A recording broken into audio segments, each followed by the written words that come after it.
No, this is not some concept car of the future, promised for delivery in the year 2001, but Toyota's very latest Supra, which looks set to take on the best in the competitive sports GT market and put a few vastly more expensive supercars to shame. There's so much to say about this new Supra that it's difficult to know where to start. The shape is eye-catching, to say the least. Stunning, brilliant, horrible, ugly. It's all a matter of taste. But certainly the heads I've seen turning suggest the former. They love it, and so do I. Under the lightweight aluminium alloy bonnet is a massive engine that brings the art of turbocharging another step forward. I've always been a bit anti-turbos myself, feeling they're a rather crude way of creating brute horsepower. But under here, there's some pretty high-tech stuff. Hidden away somewhere is the Supra's very special two-way twin-turbo system.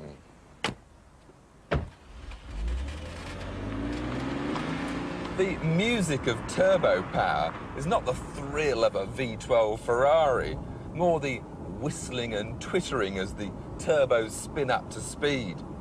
The twin turbos on the Supra work together in harmony to provide the big boost of a single turbo, as well as the responsiveness of a smaller unit. The result is very little lag and a strong power delivery through a wide rev band.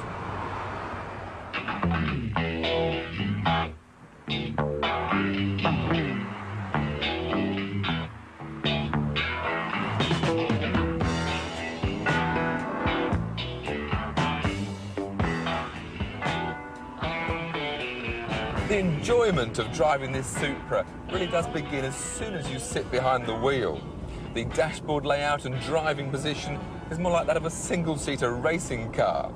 This hoop of instruments around the steering brings everything easy to hand, easy to operate. The three main dials, though, are a bit disappointing. They're rather basic in design, and I do feel that in a car that goes as quickly as this, it would be better to have the speedometer in the middle.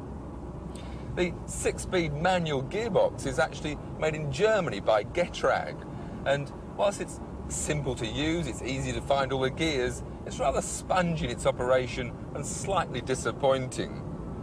Handling-wise, well, the handling is probably one of the Supra's strongest points.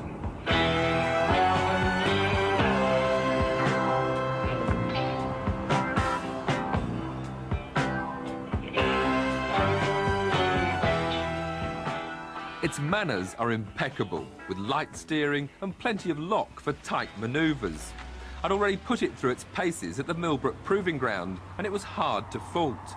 No nasty vices, no nervous twitches, just mild, predictable understeer when the limit was reached. Only the steering feel disappointed, being too light and sometimes slightly snatchy during high-speed direction changes, but this is a car with well-sorted suspension and brakes to match.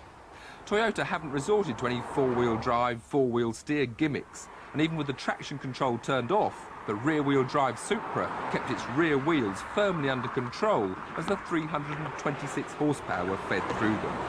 This is a real driver's car. The overall concept of the new Supra is similar to that of Honda's NSX. To build a sports car as light and as strong as possible, but also as easy to drive as an everyday saloon. As with Honda, they've used as many aluminium alloy components as possible in an effort to improve the power-to-weight ratio and assist both handling and braking.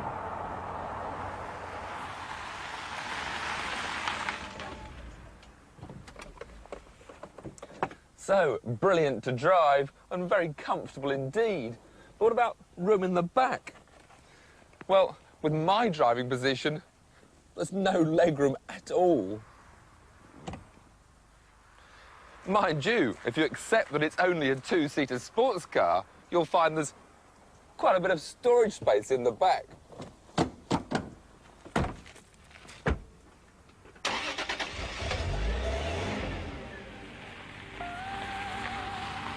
With the new Supra, Toyota have produced a sports car that has the performance that you'd normally expect from a Porsche or a Ferrari.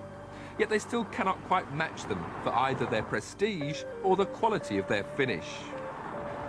Still, it's quicker than Porsche's 968, and at £37,500 when compared to the price of a Ferrari 348 TS, I can have an automatic to commute to work with, and a manual version as well, kept hidden away just for the weekends.